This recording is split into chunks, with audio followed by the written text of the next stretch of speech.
आप सभी का स्वागत है मेरे YouTube चैनल पर। और आज हम पढ़ेंगे slide features of the Indian constitution. First one is the lengthiest written constitution. जो भारत का संविधान है वो दुनिया का सबसे बड़ा लिखित संविधान है।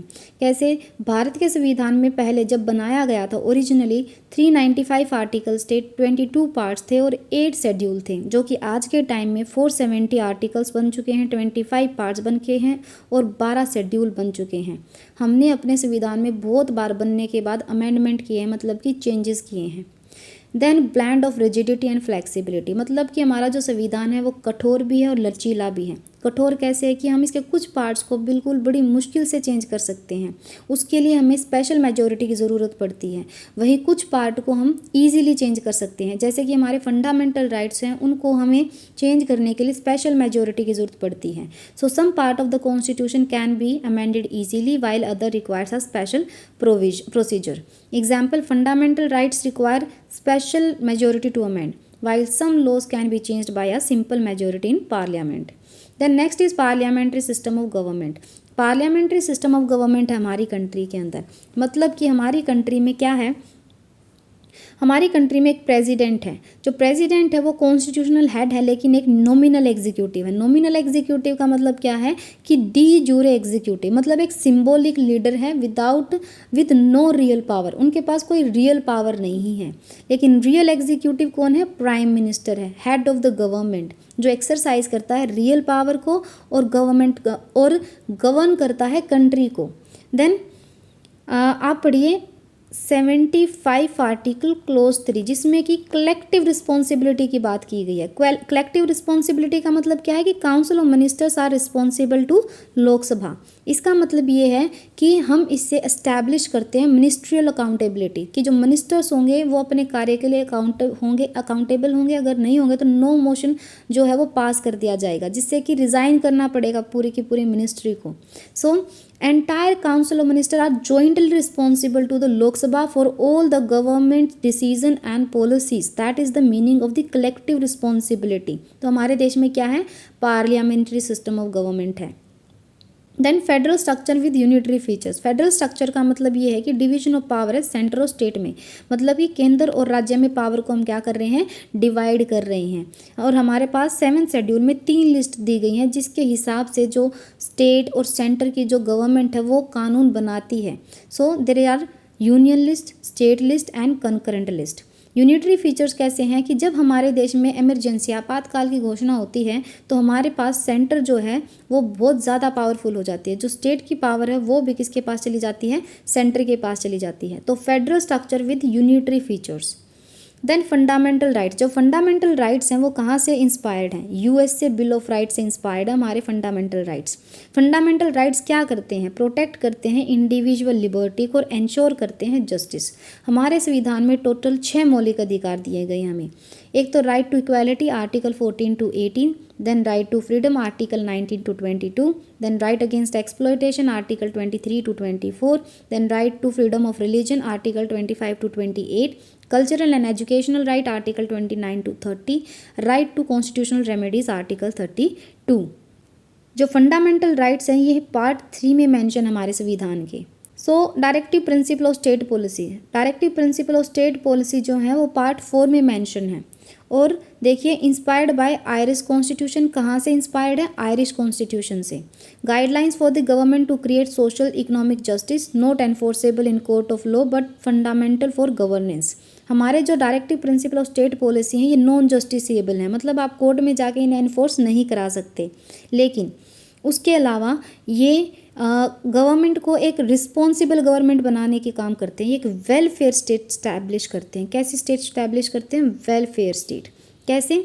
अगर गवर्नमेंट है और इस कैपेसिटी में है आज के टाइम में कि किसी भी एक directive principle of state policy को इम्प्लीमेंट कर सकती है, उसे लागू कर सकती है, तो गवर्नमेंट की रिस्पॉन्सिबिलिटी बनती है कि वो उस कार्य को करे।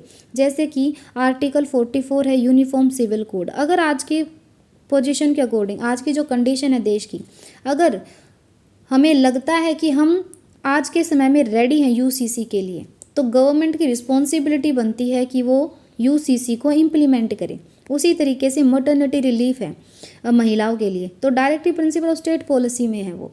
लेकिन वो महिलाओं को दिया जाता है, उसको सेपरेटली क्या क्या इम्प्लीमेंट कराया गया। गाइडलाइन है गवर्नमेंट को to create a social and economic justice. जब आपको इसको पढ़ोगे directive principle of state policy को, तो आपको समझ में आएगा कि बहुत सारी गवर्नमेंट की पॉलिसीज़ जो होती हैं वो इससे एसोसिएटेड होती हैं, ताकि सोशल और इकोनॉमिक जस्टिस रहे देश के अंदर, ताकि देश का अपलिफ्टमेंट हो। जैसे जैसे देश में इम्प्रूवमेंट होगी, डेवलपमेंट होगी, स्टेट की रिस्पॉन्सिबिलिटी है कि जितनी भी DPSPs हैं उनको इम्प्लीमेंट करें। देन फंडामेंटल ड्यूटीज़, जो हमारी फंडामेंटल ड्यूटीज़ हैं वो पहले नहीं थी, मतलब संविधान को जब बनाया गया तब नहीं थी, बाद में ऐड की गई बाय 42nd अमेंडमेंट एक्ट 1976, और ये सोवियत मॉडल पर बेस्ड हैं।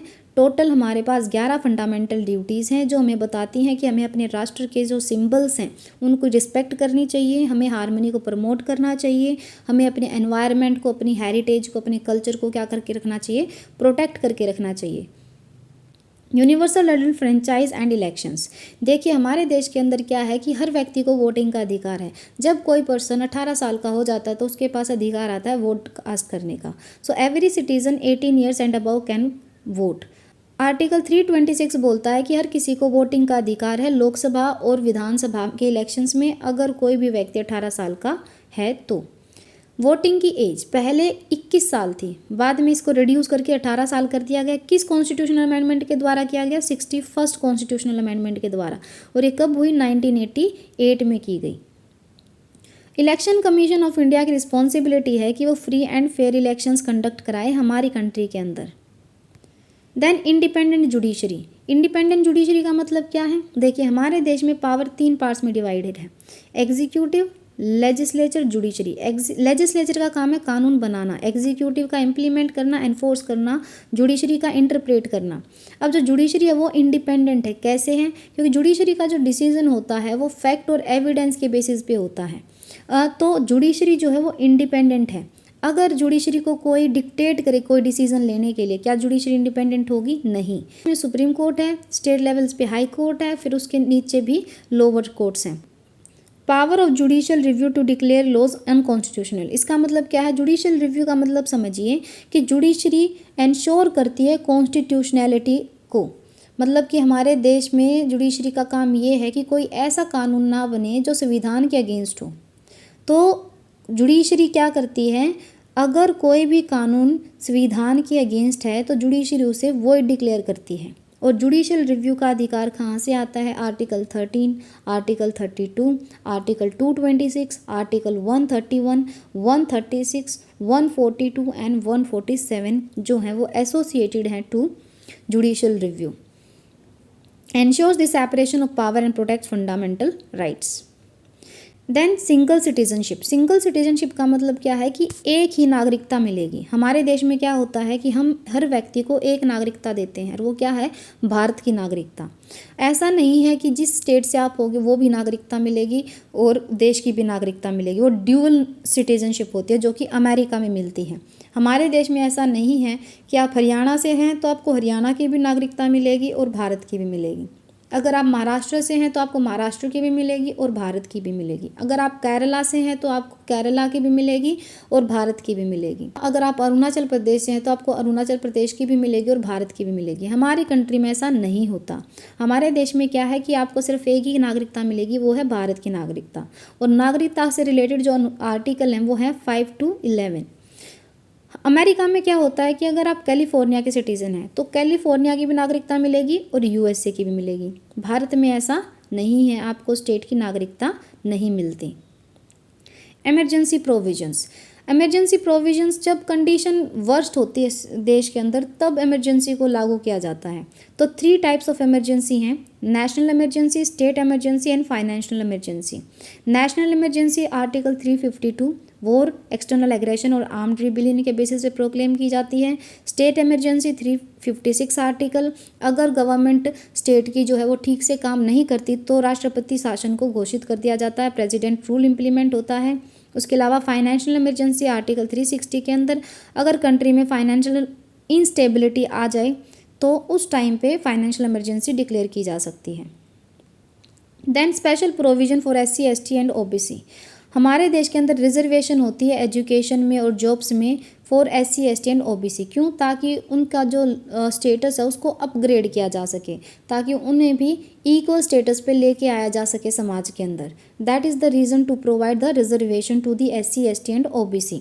आर्टिकल 15 क्लोज 4 और 16 क्लोज 4 जो है वो इससे रिलेटेड हैं। Special representation in panchayat raj, Lok Sabha and state assemblies. Then secular state, हमारा जो देश है वो एक धर्मनिरपेक्ष राष्ट्र है। हमारे देश में कोई भी हमारी कंट्री का ऑफिशियल रिलीजन नहीं है। हमारे देश में हर एक रिलीजन को इक्वल ट्रीटमेंट दिया जाता है। बोलते हैं ना सर्वधर्म संभवा, so that is the ideology. Equal treatment of all religions by the state, article 25 to 28 जब हमारे फंडामेंटल राइट्स को पढ़ते हैं तो रिफ्लेक्ट करते हैं कि हमारी कंट्री क्या है, सेक्युलर स्टेट है। Then independent bodies, independent bodies का मतलब होता है कि वो इंस्टीट्यूशंस जो फंक्शन करते हैं ऑटोनोमसली, मतलब कि जिसमें कि गवर्नमेंट का कंट्रोल नहीं होता, जो फ्रीली काम करते हैं, to ensure fairness, transparency and efficiency in governance. तो इसीलिए इंडिपेंडेंट बॉडीज़ बनाई जाती हैं। जैसे election commission of India, election commission of India ensure करता है कि free and fair election conduct कराए जाएं भारत के अंदर। कंट्रोलर एंड ऑडिटर जनरल, इनका काम क्या है, ऑडिट करना गवर्नमेंट के अकाउंट को, to ensure financial transparency. Union public service commission, अब इसका क्या काम है, इसका काम है कि कंडक्ट कराए सिविल सर्विसेज के एग्ज़ाम्स। क्यों? ताकि इंश्योर हो सके कि मेरिट बेस्ड सिलेक्शन हो गवर्नमेंट ऑफिशियल्स का। 3 tyre government system, 3 tyre government system का मतलब ये है कि division of government into 3 levels, 3 levels में गवर्नमेंट का डिवीजन किया जाता है। क्यों किया जाता है? For efficient administration and governance, मतलब देश को और भी ज़्यादा स्मूथली चलाने के लिए। फर्स्ट टायर में आता है सेंट्रल गवर्नमेंट, सेकंड टायर में स्टेट गवर्नमेंट, थर्ड टायर में panchayati raj and municipalities, gram panchayat, block samiti, zila परिषद, ये इसी का पार्ट है लोकल गवर्नमेंट का। अब 73rd और 74th अमेंडमेंट की गई। 73rd अमेंडमेंट है पंचायत राज से रिलेटेड और 74th है म्यूनिसिपैलिटी से रिलेटेड। और ये कब की गई? 1992 में की गई। और ये क्यों की गई? क्योंकि जो लोकल बॉडीज़ हैं, पंचायती राज और म्यूनिसिपैलिटीज़ हैं, इन्हें कॉन्स्टिट्यूशनल स्टेटस दिया गया था bye 73rd and 74th amendment act 1992 के द्वारा। तो आज की वीडियो को यहीं पर एंड करते हैं। अब मिलेंगे नेक्स्ट वीडियो में एक नए टॉपिक के साथ।